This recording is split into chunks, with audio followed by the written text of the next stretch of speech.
पहले प्रणाम मंत्र बोल लेते हैं। ओम अज्ञानतिमिरान्धस्य ज्ञानाञ्जनशलाकया चक्षुरुन्मीलितं येन तस्मै श्री गुरुवे नमः। हे कृष्ण करुणा सिंधु दीनबंधु जगतपते गोपेश गोपिका कांत राधा कांत नमोस्तुते। तप्त कांचन गौरांगी राधे वृंदावनेश्वरी वृषभानुसुते देवी प्रणमामि हरिप्रिये। वाञ्छा कल्पतरुभ्यश्च कृपा सिन्धुभ्य एव च पतितानां पावनेभ्यो वैष्णवेभ्यो नमो नमः। जय श्री कृष्ण चैतन्य प्रभु नित्यानंद श्री अद्वैत गदाधर श्रीवासादि गौर गोविंद। हरे कृष्णा कृष्ण कृष्ण हरे हरे, हरे राम राम राम हरे हरे। हरे कृष्णा कृष्ण कृष्ण हरे हरे, हरे राम राम राम हरे हरे। हरे कृष्णा कृष्ण कृष्ण हरे हरे, हरे राम राम राम हरे हरे। जय श्री कृष्ण। श्रील प्रभुपाद की जय। तो स्क्रीन शेयर करते हैं। और कल जो वर्स हमने किया था 2.31, उसमें भगवान अब अर्जुन को कर्म के बारे में बता रहे हैं।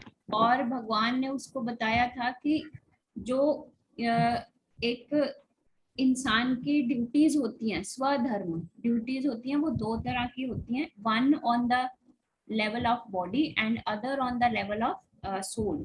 तो भगवान ने कल जो जिस विषय में चर्चा की वो ज्यादा था बॉडी के बारे में, कि बॉडीली प्लेटफॉर्म पर मनुष्य की जो ड्यूटी है, जो धर्म है, वो क्या है। वर्णाश्रम के ऊपर भगवान जी ने उसको एक्सप्लेन किया कि वर्ण जो है चार तरह के हैं, ब्राह्मण क्षत्रिय वैश्य और शूद्र। तो क्षत्रिय होते हुए जो अर्जुन है, अर्जुन का धर्म है युद्ध करना, धर्म की स्थापना के लिए युद्ध करना। इसलिए भगवान जो है उसको बता रहे हैं कि तुम्हें धर्म की स्थापना के लिए युद्ध करना होगा, क्योंकि ये तुम्हारा धर्म है।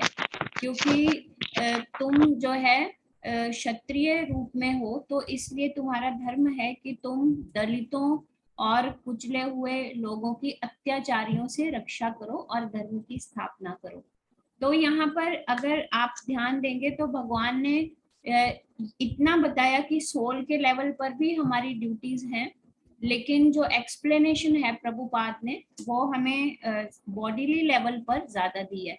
क्यों? क्योंकि अभी जो अर्जुन है वो अज्ञान की अवस्था में है।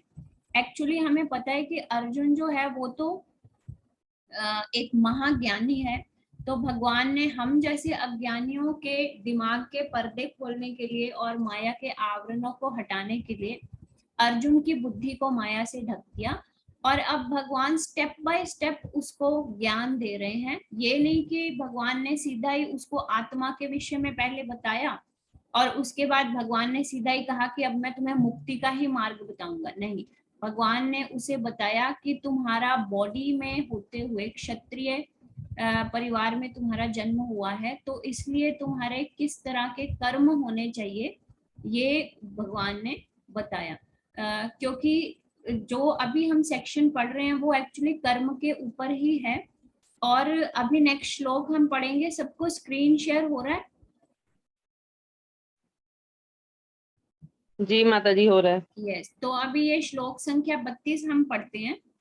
इसमें भी भगवान कर्म के बारे में ही बता रहे हैं। यच्छ्रिया चौपन्नम स्वर्ग द्वारम पावृतम सुखी नक्षत्रिया पार्थ लभन्ते युद्धिम दृश्यम। कोई रिसाइट करेंगे? सीमा माता जी आप कीजिए।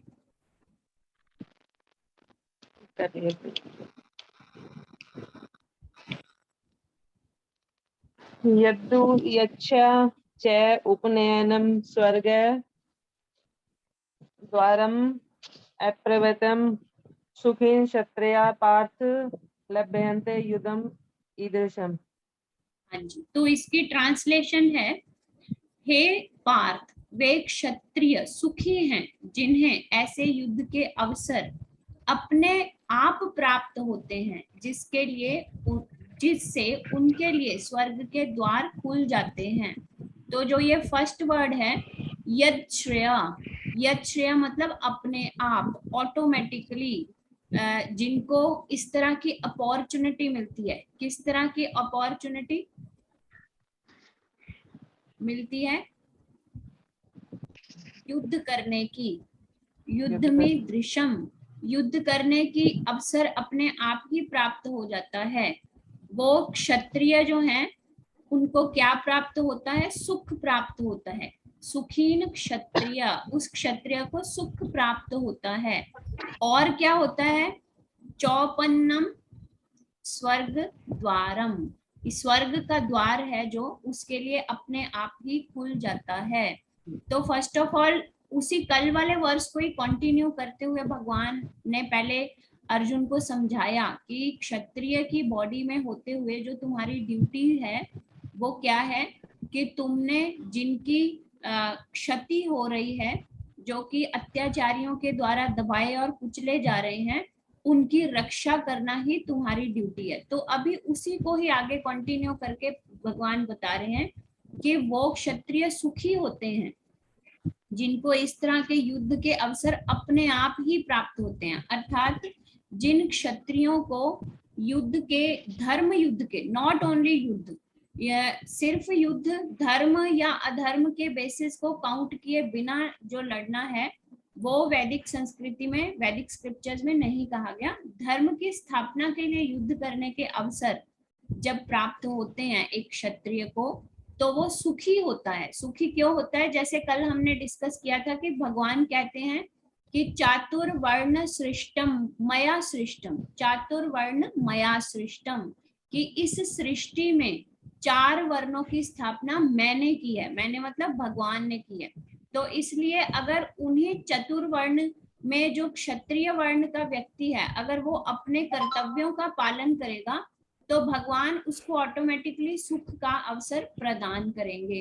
अब हम ये कह सकते हैं कि भगवत गीता जो है, हमने तो ये सुना है कि भगवत गीता में इस तरह के भौतिक सुखों की चर्चा नहीं है, सिर्फ भगवान से जोड़ने का ही भगवत गीता जो है वो काम करती है।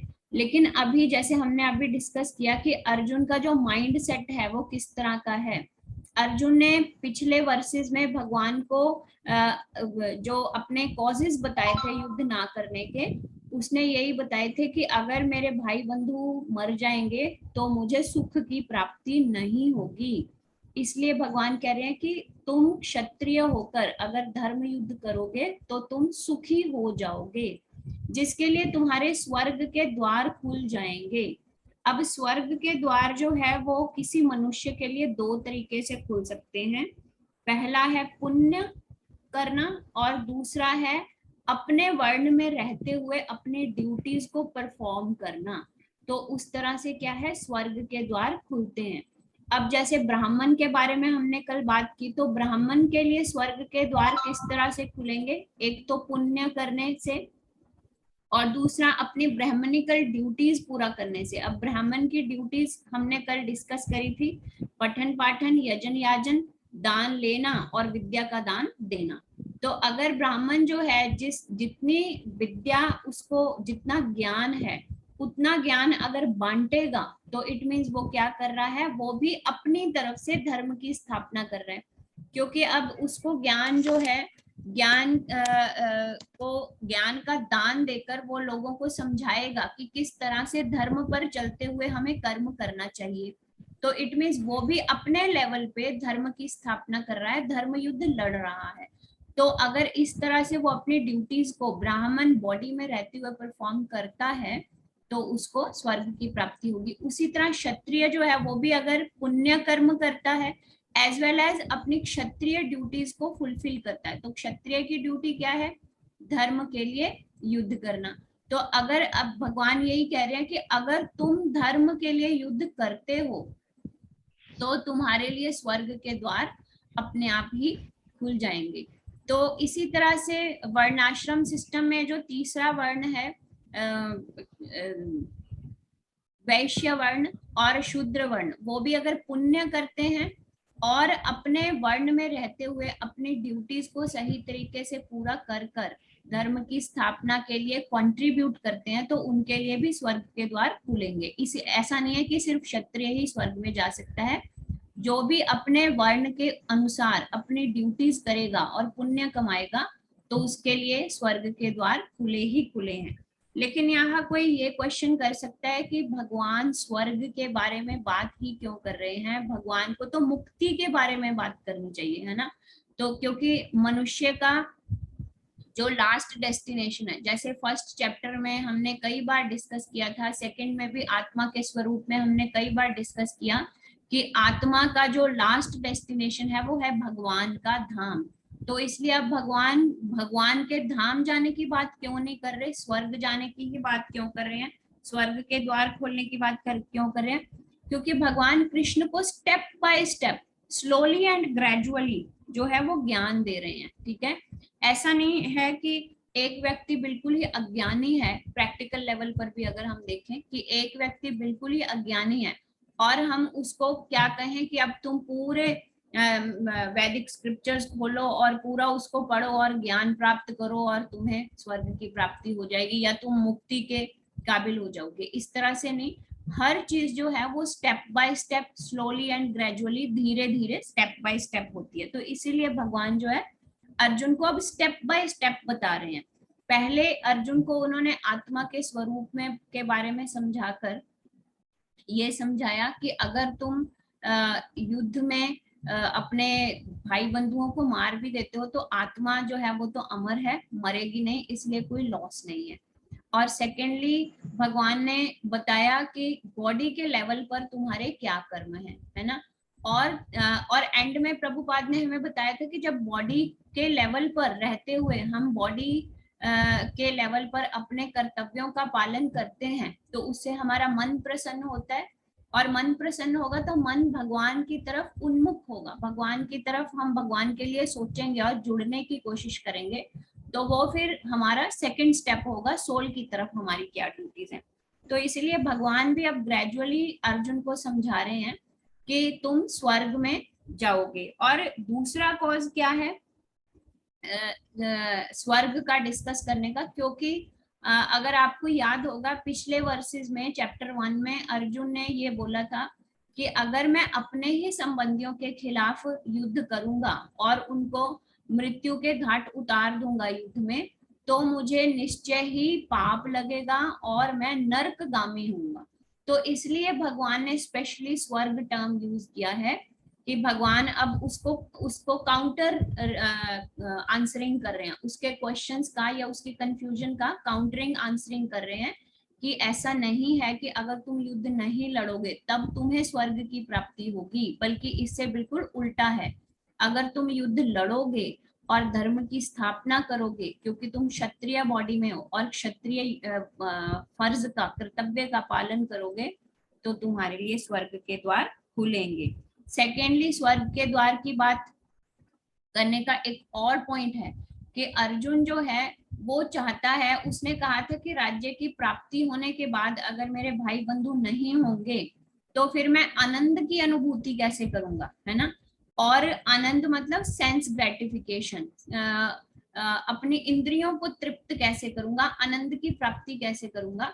और स्वर्ग जो है एक ऐसी लोकेशन है जहां पर अनंत इंद्रिय तृप्ति है। तो इसलिए भगवान उसको समझा रहे हैं कि अगर तुम आनंद की प्राप्ति करना चाहते हो, इंद्रिय तृप्ति करना चाहते हो, तो तुम्हारे लिए जो बेस्ट वे है वो कौन सा है, वो स्वर्ग पहुंचना। और तुम स्वर्ग कैसे पहुंच सकते हो, जब तुम क्षत्रिय धर्म का पालन करोगे।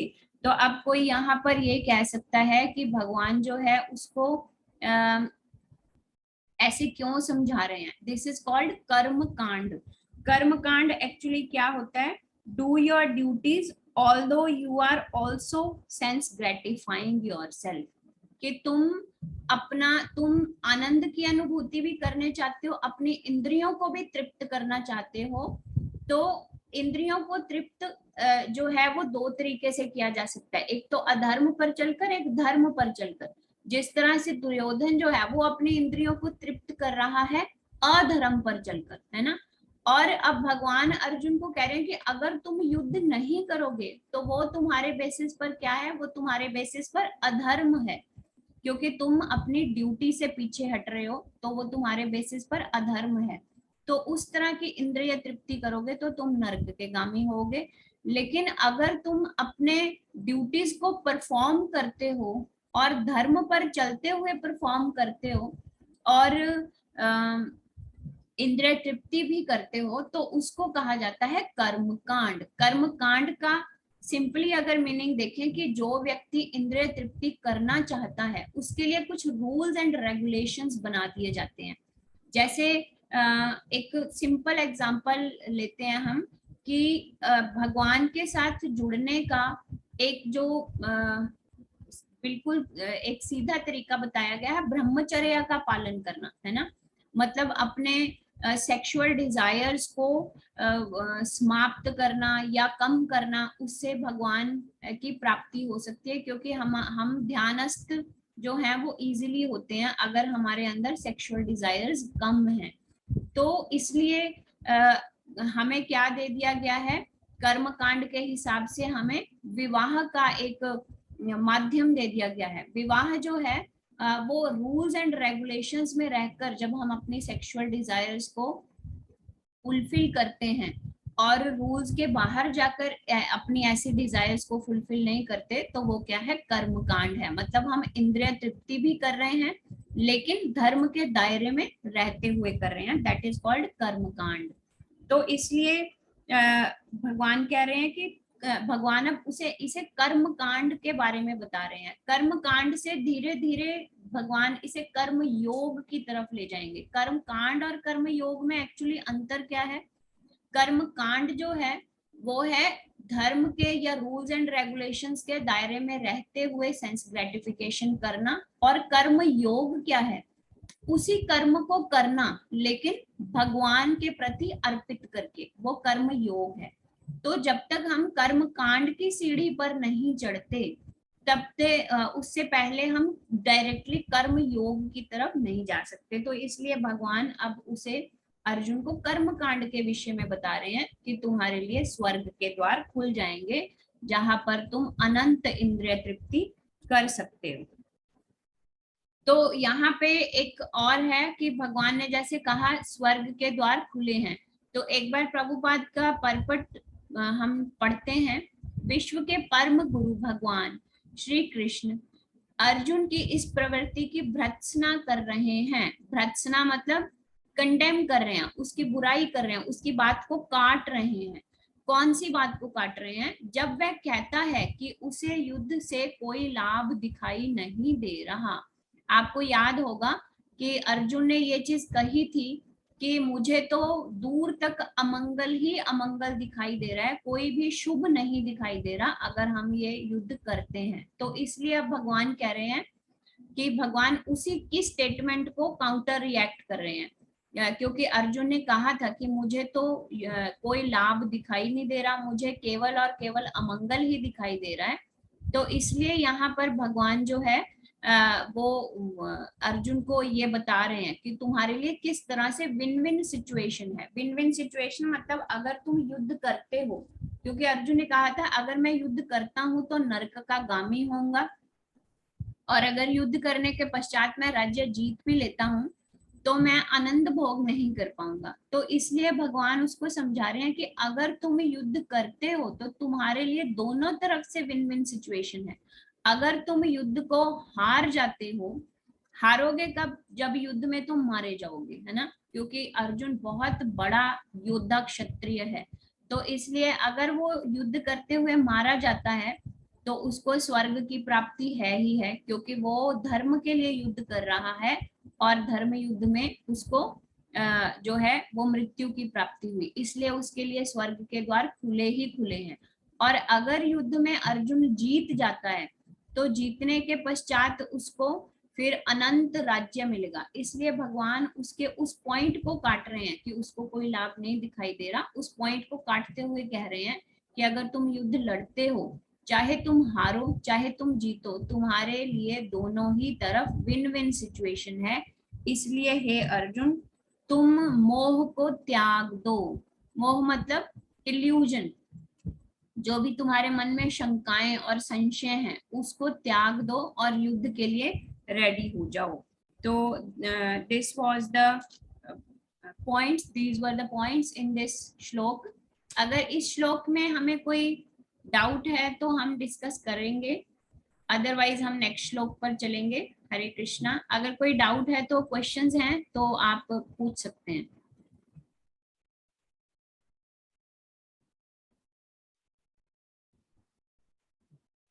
No doubts. Okay, let's move to. Surekha माता जी, हरे कृष्णा. हरे कृष्णा माता जी. हाँ जी. हाँ, तो पृथ्वी का स्वर्ग किस जगह है? वैसे तो उत्तराखंड में बोलते हैं. माता जी, एक्चुअली पृथ्वी जो है उस वहां पर स्वर्ग है ही नहीं, क्योंकि पृथ्वी के लिए अभी हम आगे चलेंगे तो वैसे तो भगवान बोलते हैं कि जो भी ये सारी भौतिक सृष्टि जो मैंने बनाई है वो है दुखाल्यम अशाश्वतम. दुखाल्यम मतलब ये भौतिक सृष्टि, ये संसार जो है वो दुखों का घर है. दुख आल्य, दुखों का घर है. और अशाश्वतम, और हमेशा रहने वाला नहीं है, टेम्परेरी है. तो इसलिए यहाँ पर तो स्वर्ग की प्राप्ति है ही नहीं. लेकिन जैसे जैसे हम ऊपर के लोकों में जाते हैं, क्योंकि जो पूरी सृष्टि है उसमें 14 लोक हैं. 7वां लोक जो है वो पृथ्वी है. पृथ्वी से ऊपर के लोकों की तरफ स्वर्ग है, और पृथ्वी के नीचे के लोकों की तरफ अतल, वितल और सुतल है. तो इसलिए स्वर्ग का जो मार्ग है वो ये वैसे हमारे स्क्रिप्चर्स में लिखा हुआ है कि जब पांडव जो हैं वो भगवान श्री कृष्ण के अपना शरीर छोड़ने के पश्चात वो पांडव लोग जो हैं वो अपने राज्य को छोड़कर निकल गए थे आगे. तो उत्तराखंड की तरफ से वो निकले थे. बताया जाता है ऐसे कि वहां पर स्वर्ग का मार्ग है. लेकिन ये मतलब हमारे स्क्रिप्चर्स में लिखा हुआ है, लेकिन एक्चुअली अभी तक उस पे, उन चीजों पे रिसर्च चल रही है. अगर स्क्रिप्चर्स में लिखा है तो डेफिनेटली है, लेकिन क्योंकि अभी कलयुग में हम उस तरीके से स्वर्ग में पहुंच नहीं सकते, तो इसलिए उस पॉइंट को मतलब कंप्लीटली हम डिस्कस नहीं कर सकते. बल्कि पृथ्वी पर हम कहेंगे कि स्वर्ग है, ये नहीं है.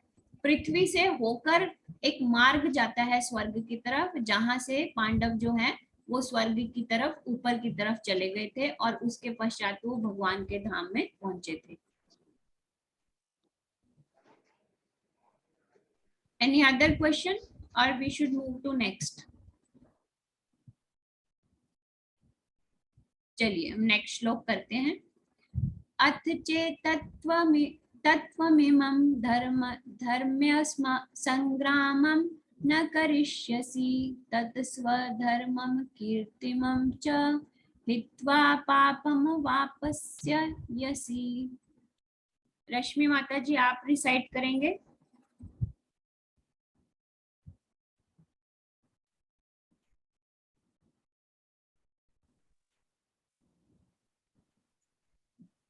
एक मिनट माता जी भी करते हैं.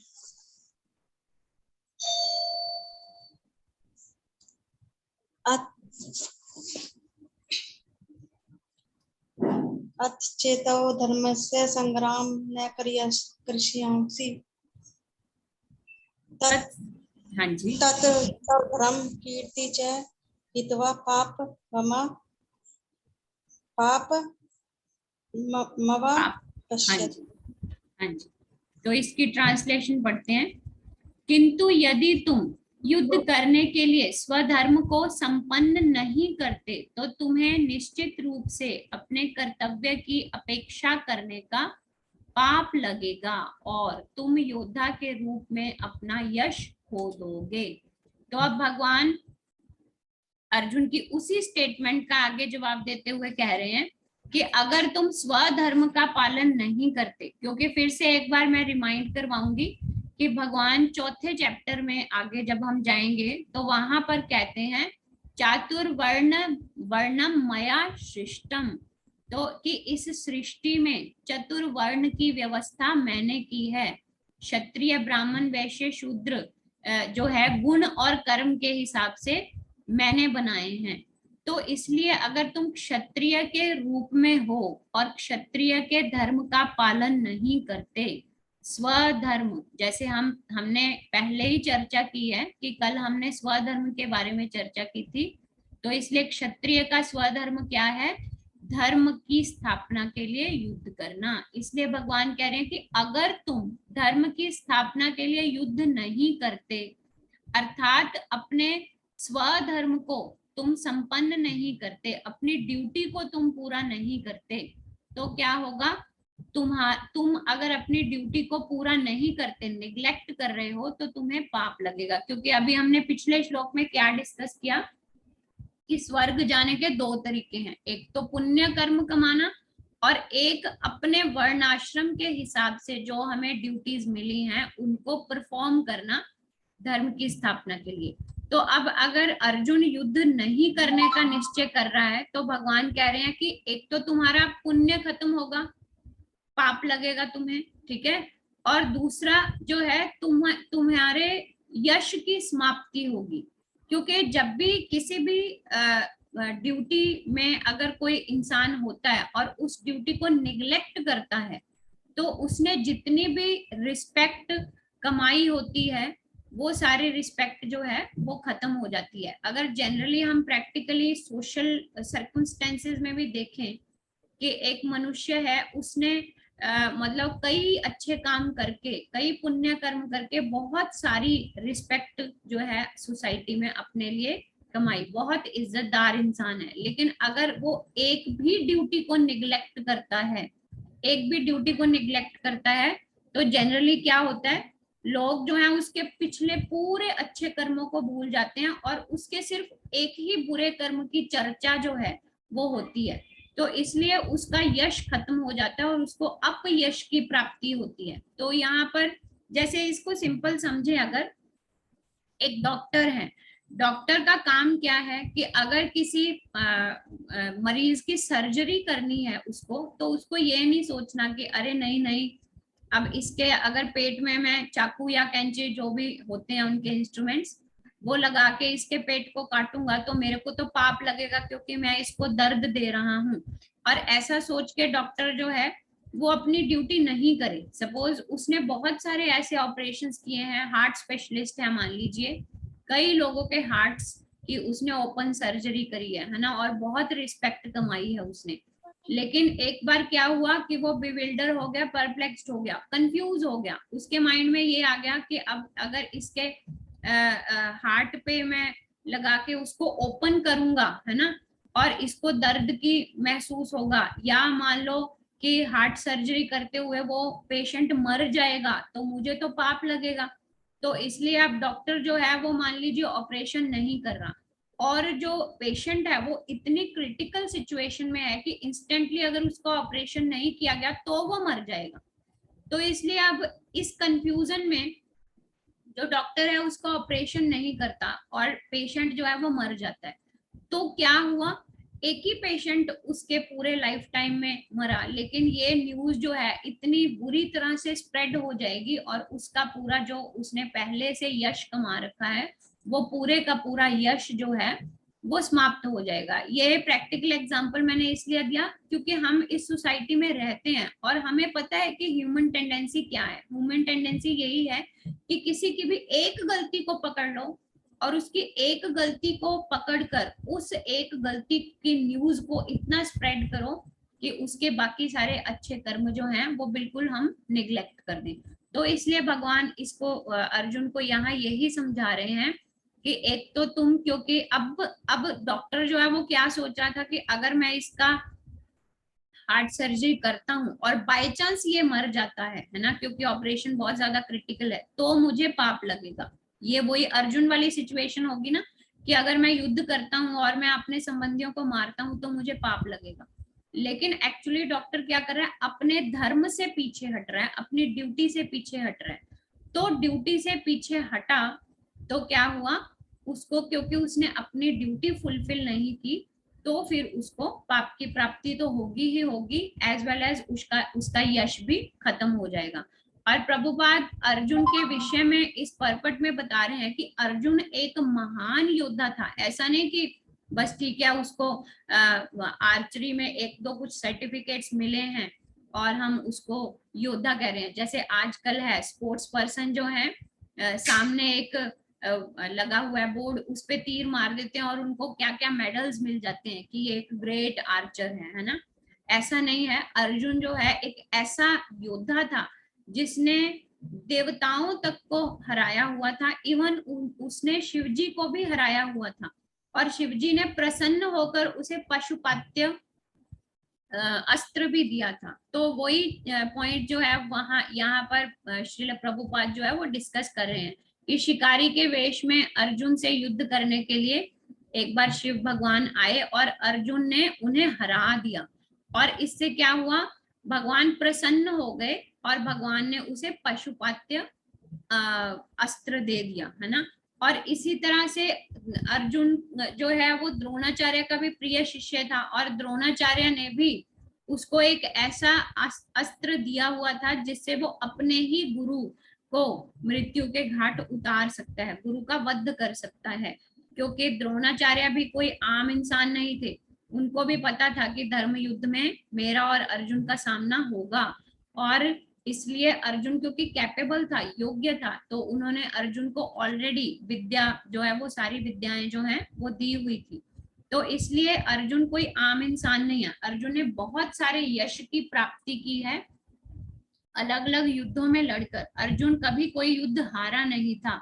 द्रुपद के खिलाफ भी जब कौरव जो है गए थे, जब कौरव और पांडव द्रोणाचार्य के पास विद्या ले रहे थे, तो द्रुपद पर जब उन्होंने आक्रमण किया था तो केवल अर्जुन ही ऐसा था जो कि द्रुपद को जो द्रुपद ने पाश फैलाया था, माया जाल फैलाया था, उसमें से द्रुपद को उसने कैद कर लिया था, उसमें से निकाल कर। तो अर्जुन आज तक कभी कोई युद्ध हारा नहीं था, इसलिए अर्जुन जो है उसने बहुत यश की प्राप्ति की थी एक योद्धा होकर। तो इसलिए भगवान कह रहे हैं कि आज तक तुमने जितने भी यश की प्राप्ति की है, तुम्हारा जो सारा यश है वो समाप्त हो जाएगा अगर तुम एक बार भी अपनी ड्यूटी को निग्लेक्ट करते हो। तो this is also a practical lesson for us कि हम जिस भी वर्णाश्रम धर्म में हैं, हमें वहां पर धर्म के दायरे में रहते हुए अपनी ड्यूटीज को परफॉर्म करना चाहिए। जैसे एक हम लोग जो है वो वैश्य कैटेगरी में आते हैं, बिजनेस क्लास हैं हम ज्यादातर, है ना। तो बिजनेस क्लास लोगों का जो धर्म है वो क्या था, मैंने बताया था कि बिजनेस क्लास लोग जो है वो खेती करते हैं, व्यापार करते हैं और गो रक्षा करते हैं, है ना। और सेकेंडली अगर हम आश्रमों के बारे में चर्चा करते हैं तो आश्रम जो है वो है ब्रह्मचर्य, गृहस्थ, वानप्रस्थ और सन्यासी, जिसमें केवल गृहस्थ आश्रम ही ऐसा है जिसमें हम फिर से आते हैं, हम गृहस्थ हैं सब लोग। तो जब गृहस्थ आश्रम एक ऐसा आश्रम है जिस पर ये तीनों के तीनों अदर डिपेंड होते हैं क्योंकि ये कमाई नहीं करते। ब्रह्मचर्य मतलब स्टूडेंट लाइफ, सिंपल लैंग्वेज में अगर हम कहें तो स्टूडेंट लाइफ में जो स्टूडेंट्स हैं या बच्चे जो हैं वो कमाई नहीं कर पाते।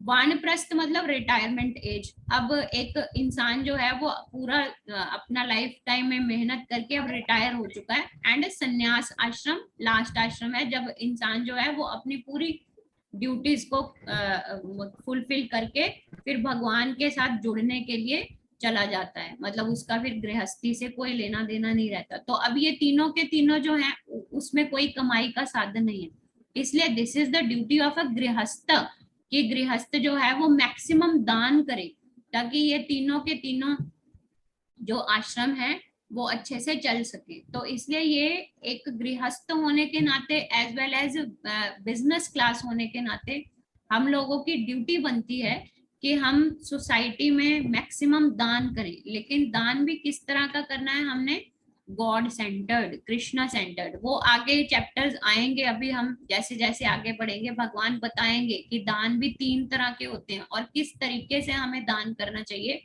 ताकि हमें पुण्य की प्राप्ति भी हो और धर्म की स्थापना में भी वो दान जो है वो सहयोग दे। तो अब यहाँ पर वो दान की चर्चा हम जब चैप्टर पे पहुंचेंगे तभी करेंगे। यहाँ पर अगर किसी का कोई क्वेश्चन है तो वो लेते हैं, अदरवाइज हम क्लोज करेंगे आज का सेशन।